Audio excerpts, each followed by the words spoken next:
masyado mong nilalaliman yung paglagay mo sa kanya. Huwag masyadong laliman, lalo na sa pag-propagate. Ganito lang ako mag-propagate sa mga Monstera Peru. Kaya, lalo na kung mahaba na masyado yung mga Monstera Peru, ang hanapin nyo lagi, yung matured na dahon, tapos, yung healthy, ibig sabihin healthy na, na dahon, ay yung hindi siya nagtutupi, ibig sabihin hindi yun uhaw, or saktong-sakto yung tubig niyan sa katawan niya, or dyan sa na yan, sa stem na yan. Pag kasi nakaganyan yan, tapos, iaano mo siya, ipopropagate mo siya, hindi yan magta-thrive, malulusaw at malulusaw din yung Monstera Peru mo na yan. Ang gawin natin, may isahan akong dahon, 1 leaf. Tapos ito, 2 leaves. Ang lagay ko niyan, ganito lang, sa ibabaw lang talaga totally. Hindi ko masyadong nilulubog, ganyan lang siya, Yung stem niya, hindi masyadong lubog. Para mabilis siyang magkaroon ng mga bagong dahon. Tapos, didiligan ko to, hindi masyadong, basa. Kaunti lang ang basa niyan. Tapos, ididiligan ko to after 2 days. Or, ibo-bottom water ko siya after 2 days. Pag tuyo na yung stem niya or yung pinagputulan ko sa kanya, hindi ko muna sila didiligan, hindi ko muna sila papaarawan para mag-thrive yung propagation mo. Namumroblema ka ba sa pag-aalaga nitong mga Monstera Peru na to? Ito yung 5 mistake mo sa pag-aalaga mo sa Monstera Peru.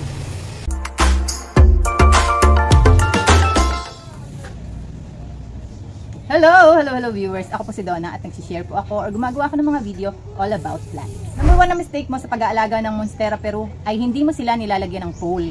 Pole bakit? Hindi sila magsisilakihan ng mga dahon, hindi magagandahan yung mga roots nila, hindi magkakaroon ng stable na Monstera Peru pag hindi mo sila nilagyan ng pole. Ang mapapala mo ay puro ganito, runners. Yan, runners ibig sabihin puro stem lang siya, tapos node lang, walang mga dahon na lumalabas. Tapos, ang haba ng mga dahon nila, in between nodes kasi wala silang pole. Pagka may pole sila, maraming sunod-sunod yung mga dahon nila dyan. Ito kasi na-propagate ko na. Variegated yan. Na-propagate ko na 3 beses itong na-propagate ko. Pag tumangkad na yan siya dyan, tsaka sila puputulin dito ng puputulin. Kasi, ayaw ko nang masyadong matangkad siya dito sa pole na to. Kasi super rooted na yung mga, niya dito, yung roots niya dito, nagpaikot-ikot na. Ayaw ko na siyang gambalain pa. Pero mother na to talaga sa akin na. Bigyan mo siya ng pole para makapaggapang siya, mapalaki niya yung mga dahon niya. Plus, lalabas pa dyan yung mga aerial roots niya para ma-propagate mo sila ng bonggang-bongga. Kasi, ang mga Peru ay mahirap i-propagate pag walang nodes na, aerial roots na lumalabas. Ganyan lang kasi yung aerial roots niya. Ayan super liit. Pag pinropagate mo yan, super bagal niya talaga magkaroon ng bagong dahon or bagong ugat pagka pinopropagate siya. Hirap na hirap ako dati magpaugat sa mga propagation ko. Nagtunaw nga to. May takip to. Pagka meron kayong bagong propagation, tapos alam nyo na hindi nagtatribe ng husto, takpan nyo parang ganito. Ganito ang ginagawa ko.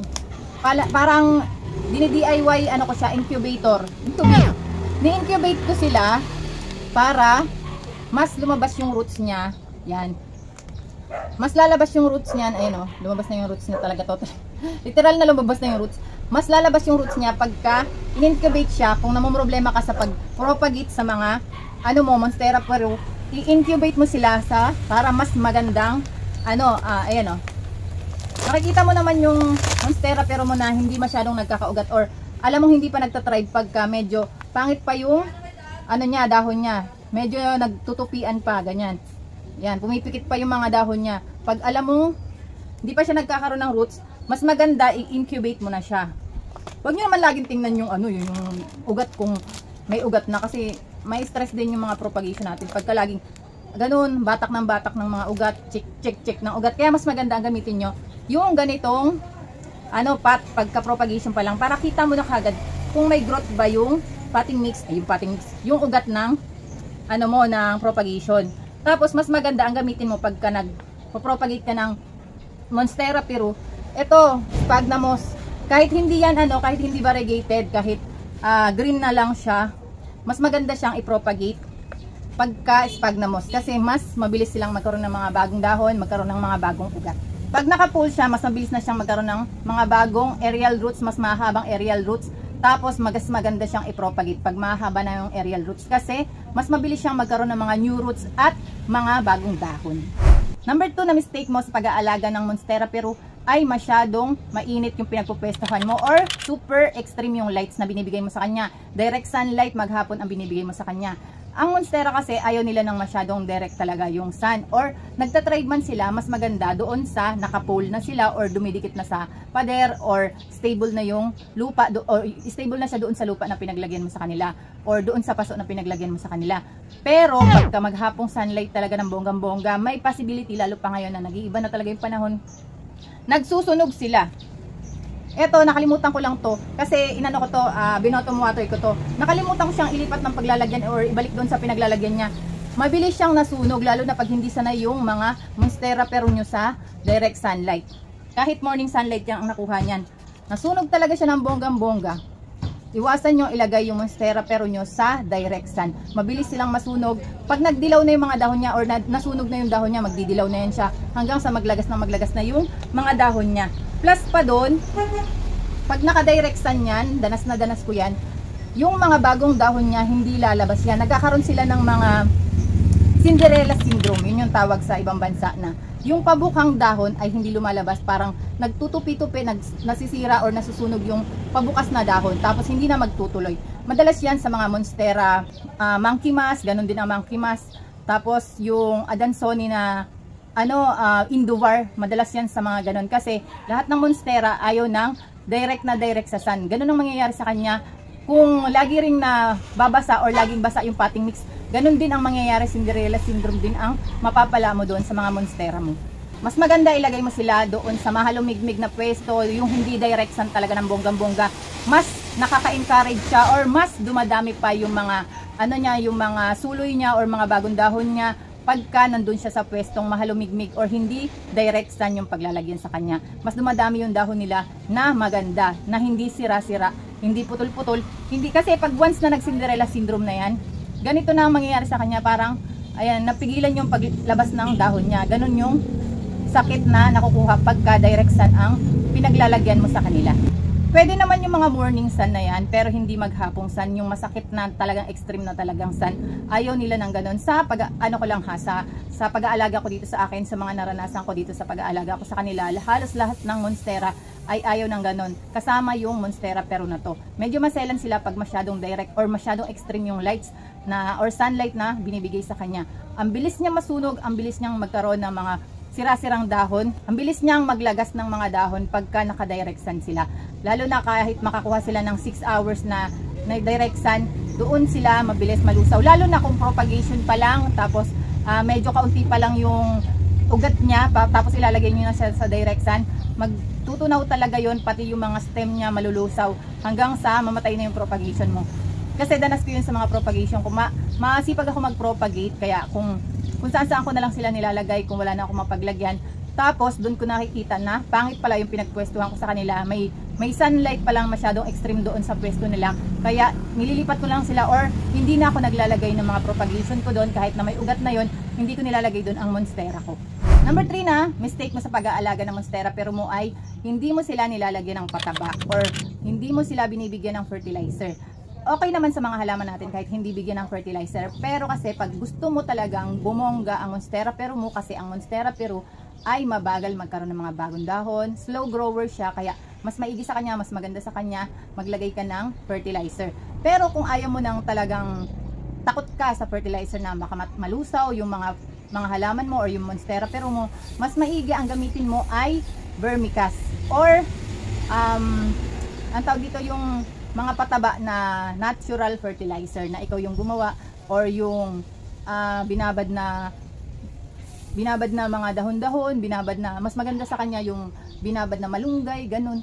Kasi mas mas safe siya sa mga pagtutunaw. Mas safe siyang ma-over-fertilize. Mas maiiwasan mo yung over-fertilize sa kanya. Kung sakaling maglalagay ka ng mga pataba, mas maigi yung vermicast. Yun yung palaging gamit ko. Hindi, halos ayoko talagang nauubusan ako ng vermicast dito sa mga halaman ko kasi yun yung nilalagay ko sa kanila para sa pataba sa kanila. Lalo na yung mga monstera borsigiana, tsaka yung mga monstera Thai constellation, yung mga vermicast ang nilalagay ko sa kanila. Tina-top dress ko lang sila dito sa ibabaw ng mga paso, yan dyan siya, or sa lupa ng mga monstera pero mas maganda sa kanya pagka may fertilizer kang nilalagay, mas shiny yung mga dahon, mas mabilis magkaroon ng mga dahon na yan. Tapos, mas healthy yung plants. Kahit i-propagate mo siya ng 1 leaf lang, kasi madalas, dati, pag nagpo-propagate ako ng 1 leaf lang, madalas natutunaw lang talaga, nalulusaw. Madali siyang i-propagate ng 1 leaf lang kasi, ang nodes niya malayo, ganyan. Putulin mo lang yan siya dyan, in between nodes. Pero, ang mahirap sa kanya, yan siya, nagaganyan siya, oh. Ganyan, pag inaano mo, pagka nakatusok na sa lupa. Pero, pagka healthy yung Monstera pero mo na tinusok doon sa potting mix plus may pataba pa doon sa potting mix na vermicast, mas mabilis siyang magkaroon ng mga bagong roots, magkaroon ng mga bagong ugat, suloy or bagong dahon. Plus, pagka naglagay ka ng mga pataba sa Monstera pero mo, mga vermicast sa Monstera pero mo, ay mas malalaki yung mga dahon. Tapos, lalagyan mo pa siya ng pole, mas talagang bongga ang lalabas ng mga dahon sa kanya. Shiny at matataba na Monstera pero ang ibibigay niya sa'yo. Wait lang. Bago ko ituloy yung tips ko sa inyo, pakiclick mo na yung like kung nakagustuhan niyo yung aking video or nakatulong ako sa mga bagong nag-aalagan or gustong mapalago yung mga halaman. At pakiclick na rin po yung subscribe button kung hindi pa kayo nakasubscribe, pati na rin po yung notification bell para maging updated kayo sa mga susunod kong upload. Number 4 na mistake mo sa pag-aalaga ng Monstera pero ay masyado mong nilalakyan yung paso na pinaglagyan mo sa kanya. Ang Monstera pero ay slow grower plus pagka nilipat mo siya sa panibagong paso na super laki sa kanya, hindi nga siya magtutunaw kung sakali. Pero mas uunahin niyang magkaroon ng mga bagong ugat kaysa sa mga bagong dahon. Ganun yung nangyayari kay Monstera pero or sa pag-aalaga ko dito sa akin, ganun yung ginagawa niya, lalo na sa mga propagation ko. Inuuna niyang magkaroon ng mga bagong ugat bago maglabas ng mga bagong dahon. Pag malaking paso ang pinaglagyan mo sa kanya, prone na yon sa root rot kasi ma-over water siya, plus pa magtatagal pang magkaroon ng mga bagong ugat, bagong dahon. Ang Monstera pero naman, kahit anong potting mix ang gamitin mo sa kanya, lalo na dito sa pwesto ko, gumagamit ako ng loam soil lang, na wala akong hinalong kahit ano. Gumagamit din ako ng 50% loam soil, 50% na rice hull. Tapos gumagamit din ako ng 50% na rice hull, tapos 50% na coco peat. Nagtatribe sila sa akin pagka ganun. Pero pagka nagpo-propagate ako ng Monstera pero ang ginagamit ko ay sphagnamos. Yan, sphagnamos.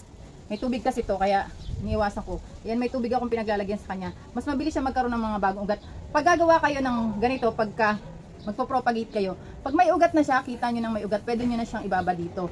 Kahit may hindi siya maglulusaw. Yun nga lang yung variegation niya, naglusaw na, ayun oh.